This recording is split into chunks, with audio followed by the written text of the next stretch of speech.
네, 아멘. 여기까지 보십시다. 미국 워싱턴에 가면 그 워싱턴 국립예배당이 있습니다. 그 예배당은 1907년 9월에 짓기를 시작했는데 기공식을 하기 시작했습니다.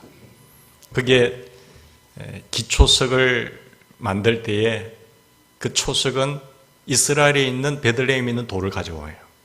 그리고 미국의 대리석을 감싸서 거기에 문구를 새겼는데 바로 요한복음 1장 14절 말씀.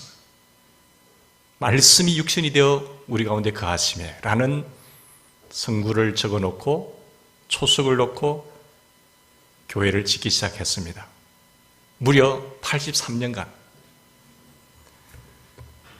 미국, 이 워싱턴의 국립예배당이 착곡한 지 83년 만에 1990년도에 완공이 됐습니다. 종탑이 100m를 올렸는데 거의 한 2만 달러, 2만 불 정도 들으니까 어마어마한 돈이 들었겠죠. 200만 달러. 그 예배당은 매해 10만 명의 사람들이 그 예배당을 찾아옵니다.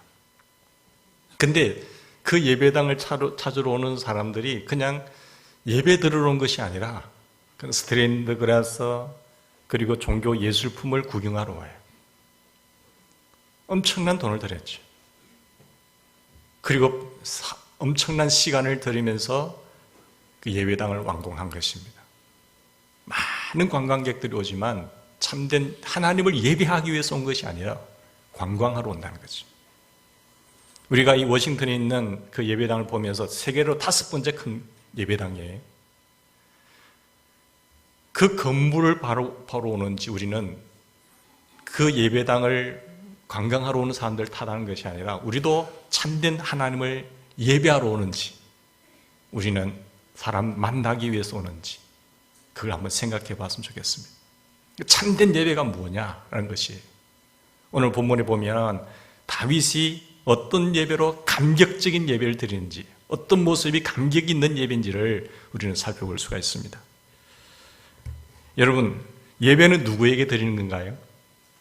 하나님. 예배의 대상은 하나님이세요. 예배의 대상은 인간이 아닙니다. 누구에게 드리냐? 어떻게 드리느냐? 여러분, 예배에 보면 두 가지 헬라의 뜻이 있습니다.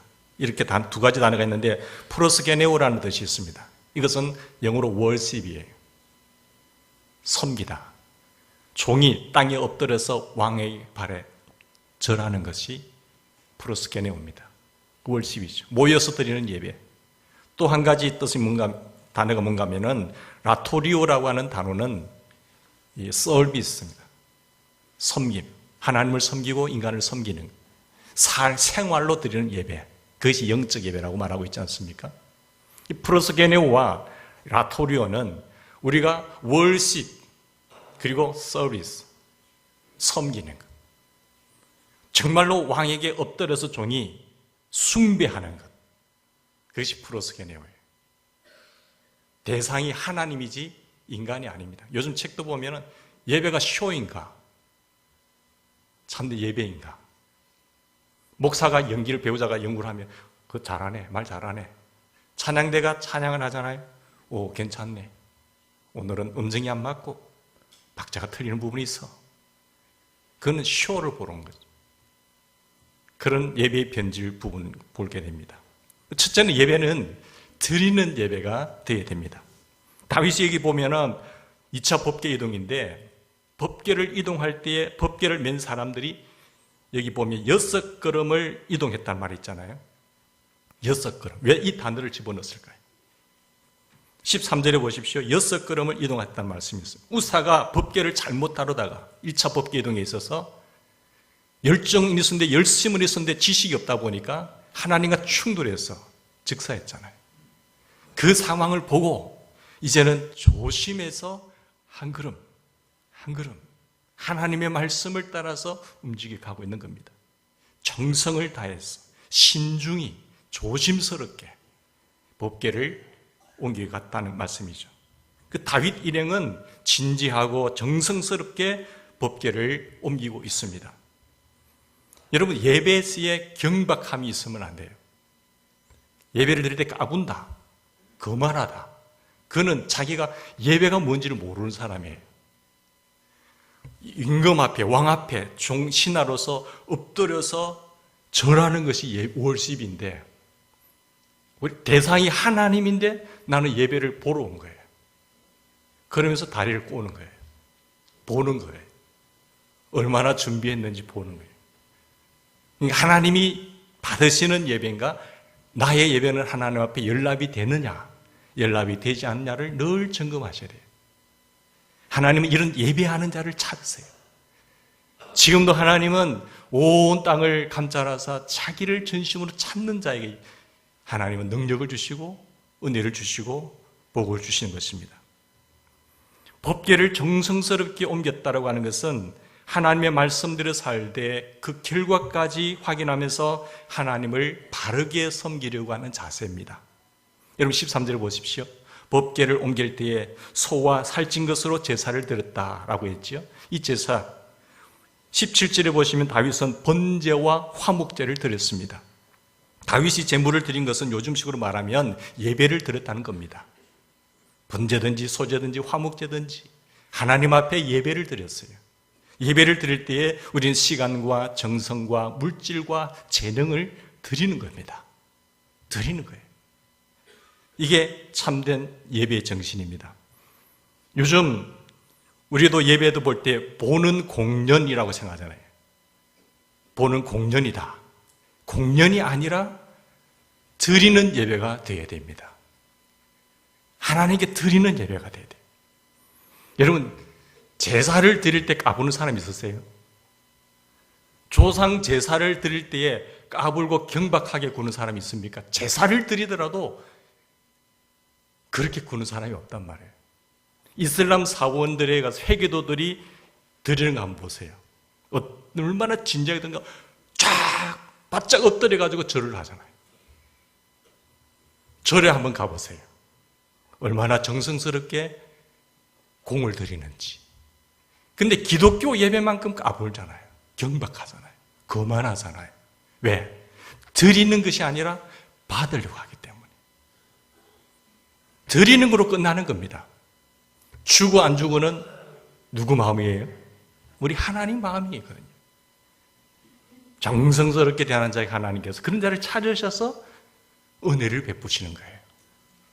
근데 기독교는 뭔가를 주시옵소서 받아내려고 하고 은혜를 받아야 되고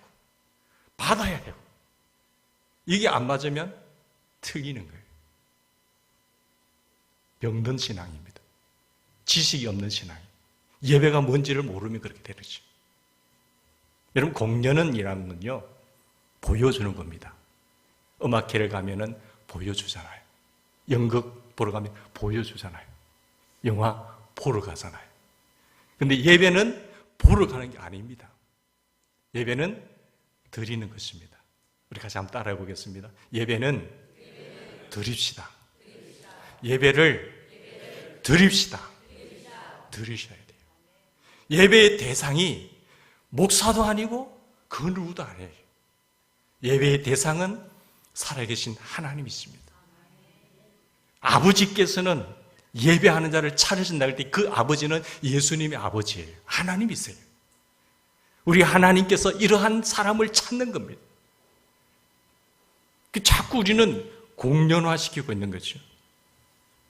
예배는 하나님에게 드려서 하나님을 기쁘시게 하고 하나님의 인정을 받으려는 것입니다. 그게 살아있는 예배입니다. 정확한 용어로 말하면 우리의 예배를 드리는 것을 불신자들이 와서 보게 하게끔 만들어야 돼요. 야, 저 사람들 정말로 하나님의 살아계심을 보고 드리구나. 하나님이 여기에 계시는가 보다. 불신자들이 왔을 때 보고 감동을 받아야 돼요. 그래서 하나님을 드리는 것이기 때문에 찬양을 마음을 다해서 드려야 돼요. 기쁨으로 드려야 돼요. 바울이 춤추며 드린 것처럼 입술을 벌려서 정성을 다해서 하나님을 높여야 돼요. 여호와 하나님, 한 주간도 지키신 하나님, 그 은혜와 사랑을 생각하면서 하나님을 이름을 성호를 찬양해야 돼요. 왜 입을 다물고 계세요? 음악에 소질이 없어서요? 아니잖아요. 그래도 하나님, 내 마음과 뜻을 담아서 하나님을 찬양합니다. 하나님 사랑해요. 하나님 감사해요.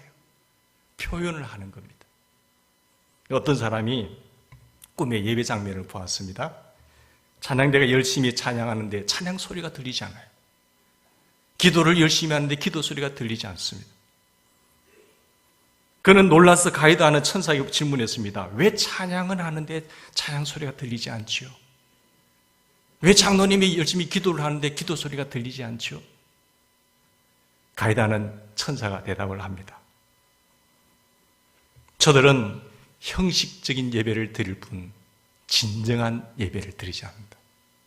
마음을 다해서 드리지 않는다. 연습이 성령 안에서 진리로 드리는 예배가 참 예배라고 주님 말씀하셨는데, 성령 안에서 마음을 다해서 진정으로 하지 않고 형식적으로 한다. 그렇지만 이제 들어보세요. 저 어린아이의 소리는 들리지 않느냐? 저 어린아이는 정성을 다해서 드린 거야. 어린아이 소리만 메아리치는 거예요. 많은 기도가 금그릇에 담겨서 올라가는데 다 떨어지는 거예요. 오늘 이 굉장한 분위기 속에서 천사가 말하기를 저것만이 예배다. 어린아이가 부르는 그 맑은 소리로 정성을 다해서 하나님 앞에 올려드리는 저 예배만이 참된 예배다 라고 말했습니다. 모든 사람들이 형식에만 매여 있지만 저 어린아이는 마음의 감격으로 주님의 은혜와 사랑을 생각하면서 예배하고 있다 말하고 있었어요. 여러분, 우리의 마음을 기울여서 예배를 드릴 때에 예배에 감격이 있는 줄 믿습니다. 마음을 드리는 것이 성령 안에서 드린 예배예요. 성령님은 보이지 않아요. 내 마음을 다해서 하나님을 찬양하고 그분께 기도를 하는 것입니다. 예배를 드리는 마음의 정성이 우리에게는 필요한 줄 믿습니다. 예배는 하나님께 집중하는 겁니다. 예배는 설교자에게 집중하는 것이 아니라, 찬양대에 집중하는 것이 아니라, 장로님의 기도에 집중하는 것이 아니라 하나님께 집중하는 거예요. 그 어떤 순수도 살아계신 하나님, 만군의 하나님, 우리를 여기까지 인도하신 그 살아계신 하나님께 집중해서 하나님을 송축하는 것이에요. 그게 드리는 예배입니다. 예배는 드려야 돼요. 두 번째 예배는 누리는 겁니다. 15절 보십시다. 다윗과 이스라엘 백성들이 즐거이 부르며 나팔을 불잖아요. 16절에 보시면 다윗은 힘을 다하여 춤을 추잖아요. 다윗은 뛰놀면서 춤을 추었습니다. 나를 나되게 하신 하나님, 사울을 왕으로 내리시고 부족한 나를 왕으로 올리신 하나님, 사울의 집안을 허무시고 우리의 집안을 높이신 하나님, 그 하나님을 생각할 때 내가 춤을 추면서 찬양하는 거예요. 그리고 18절 19절 보십시다. 다윗이 백성에게 축복하고 음식을 나누어 주었습니다. 요즘식으로 말하면 성악과 기악과 댄스를 통해서 하나님을 비벼 드린 거예요. 그러면서 즐거움을 찾는 거예요. 내 목소리로 기악을 통해서, 월십 댄스를 통해서 몸으로 하나님을 찬양하는 것입니다. 근데 이렇게 다윗은 찬양을 하고 있는데 반면에 16절을 보면 미갈이라고 하는, 다윗의 아내 미갈은 창으로 그 장면을 내려다보다가 뭐라고 말합니까? 다윗 왕이 여호와 앞에서 뛰놀며 춤추는 것을 보고 심중에 뭐하죠? 업신여긴 거예요. 창피하다는 거예요. 왕이 채통도 없이 저 계집종 앞에서 저렇게 하는 게 참 창피하다는 거죠. 20절에 보면 다윗을 맞으면 이렇게 야유합니다. 이스라엘 왕이 오늘날 어떻게 영화로우신지, 방탕한 자가 염치 없이 자기의 몸을 드러내는 것처럼 오늘날 그 신복의 계집종의 눈앞에서 몸을 드러내셨도다. 대왕이시여 채통을 좀 지키시지. 그게 뭡니까? 그렇게 말했거든요. 자신을 비천하게 만들었다는 겁니다. 남부끄러운 행동을 했다는 것 아니겠습니까? 근데 21절 22절 보세요. 다윗은 자기 자신을 업신여긴 미갈에게 뭐라고 이야기합니까? 자신은 나는 여호와 앞에서 뛰놀았다. 그 살아계신 하나님 앞에서 내가 뛰놀았다는 거예요. 그 할아버지 앞에서 손자가 좀 뛰놀면 어때요? 내가 많은 백성들 앞에서는 왕이지만 나는 하나님 앞에서는 어린아이야. 그 살아계신 하나님 앞에서 나는 뛰놀았다고 이야기하는 거예요. 하나님께서 사울 가문을 버리시고 다윗을 이스라엘 왕으로 삼으신 그 은혜에 감격해서 나는 하나님 앞에서 그 이름을 성호를 찬양했다는 것입니다.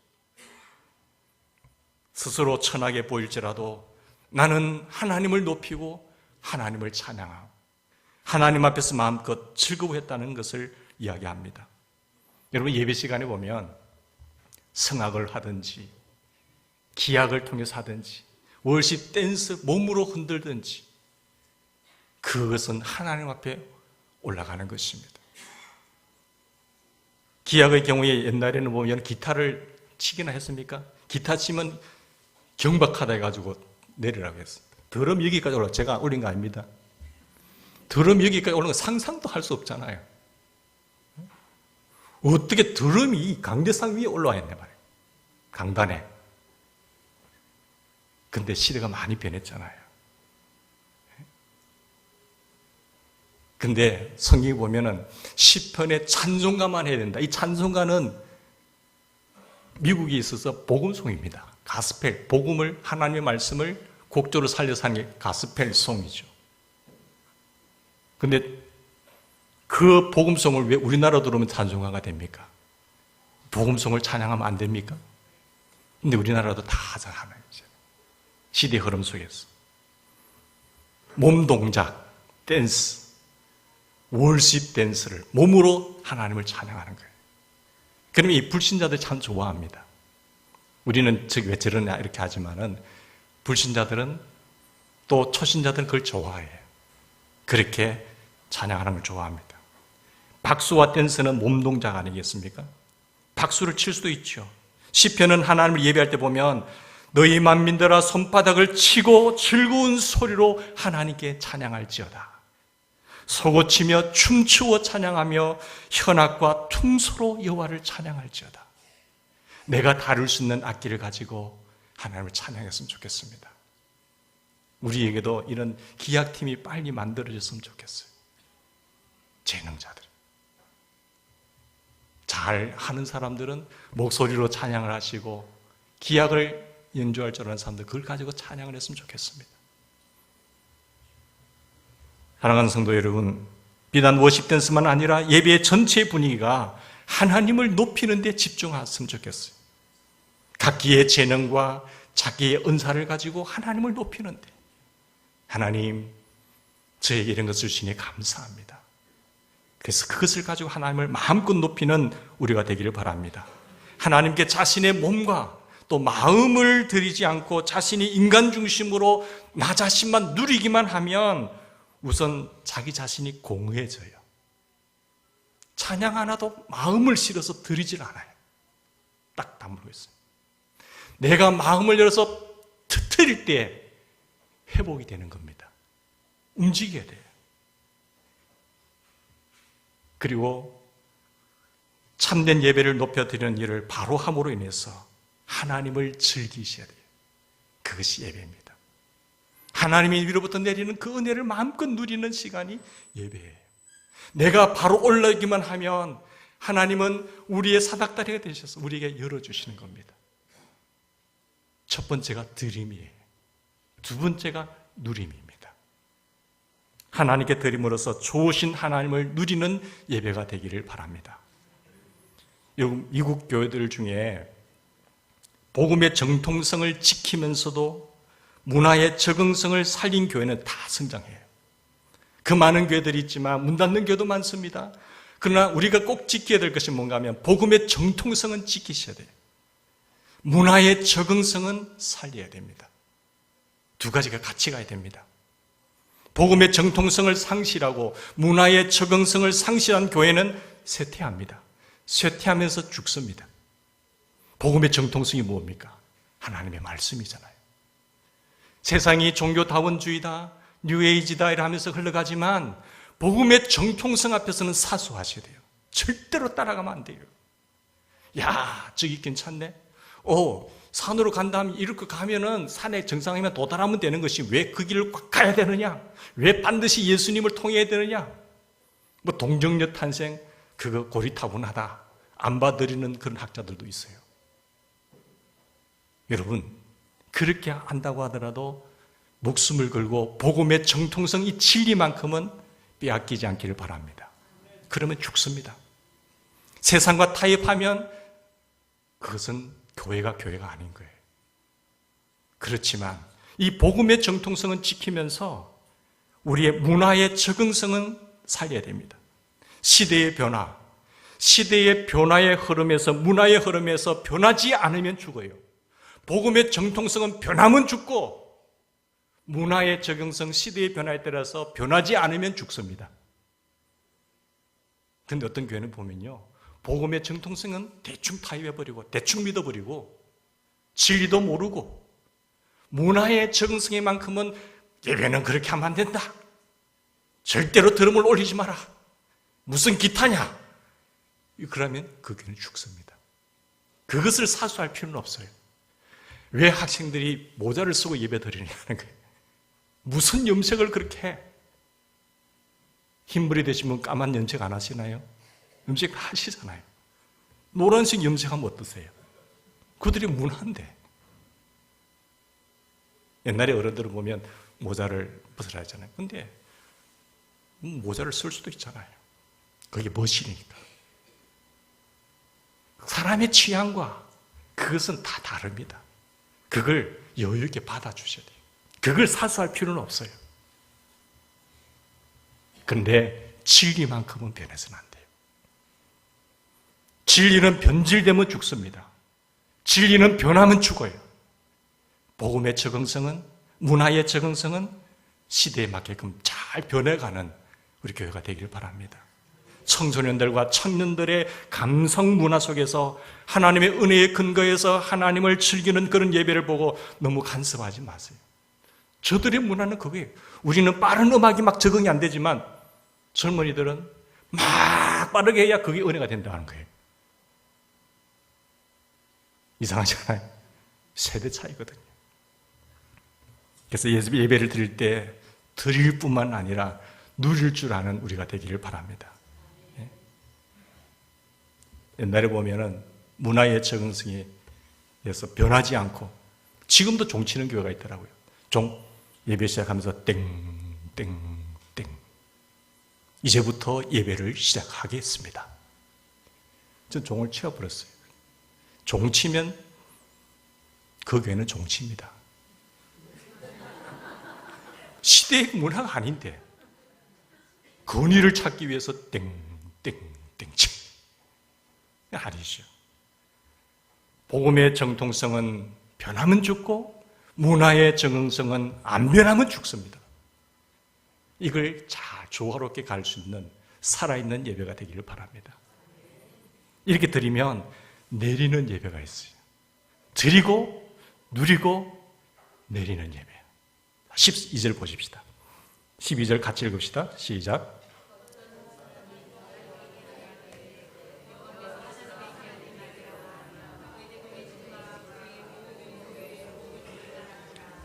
우사가 열심을 했었지만 지식이 없으니까 죽었잖아요. 근데 오베데돔의 집은 열심 뿌려서 참되게 하나님의 말씀대로 잘 섬기니까 그 집에 복을 쏟아부으시잖아요. 내리는 예배예요. 여러분, 예배를 제대로 드리면 인생이 풀립니다. 예배가 살면, 예배를 제대로 드리면 인생이 살아나요. 인생이 풀리게 돼요. 막혔던 것이 뚫어질 줄로 믿습니다. 예배를 사수하시되 참된 예배를 들으셔야 돼요. 감격적인 예배를 들으셔야 돼요. 하나님이 예배의 대상입니다. 내가 예배의 대상이 아니에요. 여기 보시면 여러분, 아버지께서는 이렇게 예배 한 자를 차르신다고 했는데 하나님, 그 하나님은 인격자입니다. 인격자예요. 근데 반드시 예배의 대상은 인격자인데 갓바위에서 예배 드린다? 그건 인격자가 아니에요. 그건 예배가 아니죠. 나무를 보고 예배를 한다? 제사를 한다? 인격자가 아니에요. 예배가 아니에요. 그런 데서 절하면 안 돼요. 그리고 우상 앞에 절을 하는 것, 인격자가 아니잖아요. 예배가 아니에요. 그런 데서 아무리 절해보세요. 하나님이 역사하시니까 귀신만 역사하는 겁니다. 사람들이 상상해서 구상해서 만들어낸 어떤 물체 있잖아요. 그게 예배의 대상이 되면 안 됩니다. 인격자는 말씀하시는 하나님, 심판하시는 하나님, 살아서 역사하시는 하나님, 그게 인격자예요. 하나님은 인격자입니다. 하나님은 살아계십니다. 여러분, 가짜와 진짜의 차이가 무엇인지 아시죠? 인격이 있느냐 없느냐예요. 이건 인격이 없어요. 예배 대상이 될 수가 없잖아요. 하나님만. 제사 지낼 때도 자기들은 모르고 까불지 않고 경박하지 않고 바로 드린 것처럼, 여러분, 이런 것에 드리는 것은 예배가 아니고 우상숭배라는 것입니다. 하나님 우상숭배를 싫어하세요. 여기 보시면 여호와께서 오벳에돔의 집에 왜 복을 주십니까? 정성스럽게 하나님을 섬겼습니까? 이 법궤를 모시고 있지 않았습니까? 자기 집에. 그리고 잘 알고 바르게 모시고 있잖아요. 법궤는 하나님의 임재의 상징성이거든요. 법궤를 모셨다는 것은 하나님을 자기 집에 모셨다는 겁니다. 하나님을 제대로 섬겼다는 것이에요. 하나님을 제대로 모시면서 나갔다는 것입니다. 그래서 보니까 하나님의 오벳에돔의 집이 하나님을 잘 모셔서 오벳에돔과 그 온 집에 복을 받았어요. 이 소리를 다윗에게 와서 이야기를 하니까 다윗이 법궤를 보고 겁냈다가 웃사가 죽는 것을 보고 두려워했다가 3만 명이 두려워서 안 하려고 했는데 복을 받았다고 하니까 다윗의 눈이 열린 겁니다. 제대로 하면 되는구나. 그래서 다윗성으로 옮기기 시작하는 거예요. 오벳에돔이 궤를 모심으로 복을 받았다는 소식을 듣고 여기 보십시오. 기쁨으로 메고 오벳에돔의 집에서 다윗성으로 올라갈 그때의 장면. 다윗은 거룩한 의욕이 있는 사람입니다. 오벳에돔의 집이 복을 받았다고 하면 나도 복을 받아야지. 이런 거룩한 의욕이 있었어요. 네, 오벳에돔이 복 받았어? 그런가 보다. 그는 그 사람이니까 한 것이라고. 그렇게 하시면 안 돼요. 오늘 우리에게도 거룩한 의욕이 있기를 바랍니다. 하나님, 저희 집에도 복을 주세요. 이런 어떤 열정이 있어야죠. 여기서 다윗이 벌을 받을까 겁을 내다가 복을 받으려고 이제는 법궤를 자기 성으로 옮겨가는 것이 너무 이기적인 행위가 아닌가. 복 받으려고 했다 이 다윗이. 이기적인 행동이 아닌가라고 문제시할 수도 있어요. 그러나 이것은 진정한 복을 받겠다고 하는 거룩한 소원과 그리고 열정, 의욕을 말하죠. 복을 받겠다는 의욕이, 그렇게 그 복을 받겠다고 하는 의욕이 사라진 개인, 복을 받겠다고 하는 사라진 가정, 그런 교회는 사실상 죽었습니다. 하나님의 복을 받아서 진정한 의미에서 더 잘 살겠다는 것은 정당한 소원이에요. 내가 만군의 하나님, 만복의 근원 되신 하나님 앞에 내가 복을 받아서 바르게 잘 살겠다는데 그게 뭐가 잘못입니까? 기복신앙이라는 것을 문제시하는 사람들이 있거든요. 기복신앙은 사실은 그 샤머니즘에서 출발한 신앙이거든요. 아들을 낳게 해달라고 바위에 가서 빈다든지, 병을 치료하기 위해서 무당에게 굿을 한다든지, 선앙당에 제물을 바치는 게 다 샤머니즘입니다. 샤머니즘은 우리나라의 국민성에도 깊이 침투해서 불교나 유교나 심지어 기독교에게까지 침투해 들어왔어요. 그건 잘못된 거예요. 샤머니즘적인 기독신앙에 문제가 있는 것은 사실이지만 참된 하나님께, 만복의 근원 되신 참된 하나님께 기도하는 것은 정당한 겁니다. 하나님은 천지를 창조하시고 창조하신 이후에 첫 번째로 인간을 만드시고 하신 말씀이 뭡니까? 복을 주신 거예요. 하나님 앞에 내가 복을 받겠다는 게 그게 뭐가 샤머니즘입니까? 돌에 빌고 선앙당에 가서 빌고 굿을 하는 것이 잘못된 것이지, 우상에게 비는 것이 잘못된 것이지 내가 살아계신 하나님 앞에 기도하는 것이 뭐가 잘못된 거예요? 그렇게 치부하지 마세요. 복은 하나님이 주시는 겁니다. 나와 내 가족이 잘 먹고 잘 사는 데만 초점을 두고 구하는 것은 잘못된 거예요, 사실. 내가 하나님께 복을 받아서 많은 사람들을 섬기겠다. 내가 하나님의 교회를 더 융성하게 해보겠다. 내가 복을 받아서 하나님 앞에 선교 사업을 더 원활하게 하고 싶다. 그래서 복을 받겠다는데 뭐가 잘못됐냐 말이죠. 거기에 초점이 어디에 맞추느냐가 문제지 복을 받느냐 안 받느냐는 문제가 전혀 없습니다. 사회 정의에 무관심한 것도 문제입니다. 정의를 위해 고난을 당하는 것을 무시하는 것도 문제입니다. 그러나 기복신앙 자체가 문제가 있는 것은 아니라는 겁니다. 유일하신 참된 하나님께 내가 복을 구하는 것을 지극히 성경적입니다. 여러분 잘 섬겨서 기도해서 복 받는다. 내가 예배 잘 드려서 하나님의 누리는 그런 복을 받는다. 무엇이 잘못됐나요? 예배를 제대로 열면 인생이 열리는데 예배를 바르게 드리고 열정적인 감격이 넘치면 하나님께서 그 가정에 복을 주시는데 그게 뭐가 잘못됐냐 말이에요. 바른 방향만 잡으면 기복신앙이 전혀 문제가 없습니다. 그거 두려워하지 마세요, 여러분. 기복신앙을 자꾸 비판하면 그 교회는 쇠퇴합니다. 기복신앙을 자꾸 비판하면 그 교회가 안 돼요.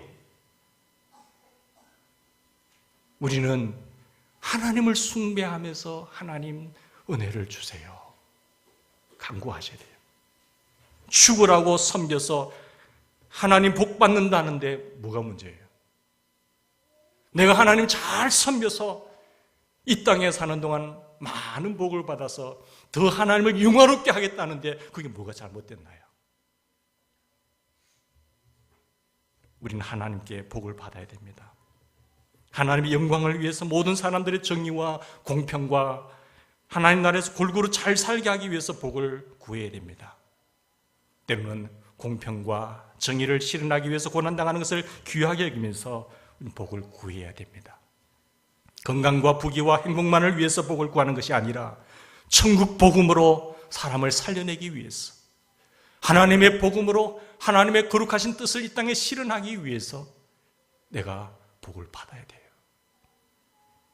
하나님께서 영육 안에 쏟아주시는 복을 받아야 인생이 활짝 핍니다. 하나님께서 영육 안에 쏟아주시는 복을 받아야 인생이 열립니다. 복 받는데 기복신앙 이야기하면서 비판하면 신앙이 죽습니다, 여러분. 그 신앙은 죽어버려요. 신앙 세상에서 그렇게 살다가 고생하다가 가는 거예요. 다윗은 거룩한 야망이 있었습니다. 오베데돔의 집이 복을 받았다.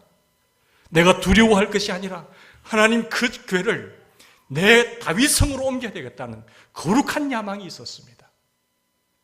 그래서 그 하나님 인지의 상징으로 옮길 때 춤을 추면서 사울의 가문을 허시고 나를 세우신 하나님, 그 하나님을 송축하고 있는 거잖아요. 그리고 하나님께서 역사하신 것입니다. 그 상황 속에서 미갈이 비판했을 때 어떻게 됩니까? 21절 사울의 딸 미갈이 죽는 날까지 그에게 자식이 없었다. 비판의 눈으로 본 미갈은 저주를 받아서 이렇게 됐지만 다윗은 이는 내 마음에 합한 자요 나가 내 뜻을 이를 통해서 다 이루리라. 내 뜻을 다 이루리라. 하나님의 뜻을 이루려고 하니까 하나님께서 필요한 모든 것을 다 제공해 주시는 겁니다. 하나님의 뜻을 내가 너를 통해서 이루겠다고 하는 그런 신임을 받는 우리 하나님의 백성들이 되기를 바랍니다. 다윗은 자기와 자기 가족이 잘 먹고 잘 살기 위해서 복을 구한 것이 아니라 위로 하나님을 섬기고 옆으로 사람을 사랑하고 아래로 만물을 다스리기 위해서 복을 구한 것입니다. 여러분, 다윗은 하나님이 주신 복을 기어이 받겠다고 하는 마음이 있었습니다. 하나님의 복을 받아야만이 다윗이 개인도 잘 되고 자기 왕가도 잘 되고 나라 전체가 잘 될 것 아니겠습니까? 하나님에게 예배를 잘 드리면 하나님께서 복을 내려주시는데 다윗은 그것을 기어이 받겠다는 거예요. 예배 드릴 때마다 성령 안에서 마음을 정성을 다해서 드리고 진리 안에서 머리로 드려서 진리 안에서 사수하는 예배로 예배자가 되셔서 하나님의 복을 받는, 하나님이 함께 하시는 우리 모두가 되기를 바랍니다. 기도를 포함한 예배를 제대로 드리면 하나님께서 오베데돔의 가정처럼 복을 내려주십니다. 우리가 예배를 제대로 드릴 때에 하나님의 복이 내려온다는 거예요. 우리를 구원하신 목적이 무엇인가요? 예배입니다. 예배. 모이는 예배 부럽겠네요. 생활 예배, 너희 몸을 하나님이 기뻐하시는 삶, 거룩한 산 제물로 드리라. 이것이 너희가 드릴 영적 예배니라. 생활 예배. 한 시간 모여서 예배를 드리고 삶 가운데서 예배로 살아있는 예배가 될 때에 하나님은 그런 자를 예배 드리는 자를 찾으셔서 내 마음에 합한 자가 되면 내 뜻을 이를 통해서 다 이루리라 할 때 그냥 빈손으로 이루시는 하나님이 아니라 모든 것을 제공해 주어서 이루게 하시는 하나님이세요. 다윗이 이 거룩한 열정, 거룩한 소원, 이 마음이 있었기 때문에 이런 행동을 한 것입니다. 드림이 없는 누림은 콘스트형 예배예요. 그건 인본주의 예배예요. 누림이 없는 드림은 장례식형 예배입니다. 경직된 예배예요. 누림이 있기를 바랍니다. 누림은 드림에서 온다는 사실이죠. 인간의 감격이 없는 하나님 예배는 억지입니다. 고역이에요. 드림이 없어서 그래요. 예배의 대상자가 잘못된 거죠. 감격이 없는 예배는 그 영이 죽은 사실이에요. 우리는 그냥 분위기만 즐기고 찬양을 즐기고 군정을 보고 흐뭇해 하는 것이 아니라 하나님을 찬양하는 분위기. 하나님 목소리는 다 안 좋습니다. 제 음정은 잘 안 맞아요. 하나님 그 은혜를 감사합니다. 입을 여세요. 때로는 손을 드세요. 때로는 월십 댄스로 하십시오. 하나님 때문에 기뻐하는 예배가 되기를 바랍니다. 예배는 하나님께 잘 보이고 하나님을 기쁘시게 하는 것이 목적입니다. 하나님이 흡족해 하시고 하나님의 인정해 주시는 것이 핵심입니다. 우리의 예배가 하나님 마음에 들기만 하면 하나님께서 우리를 통해서 하나님의 뜻을 이루실 것입니다.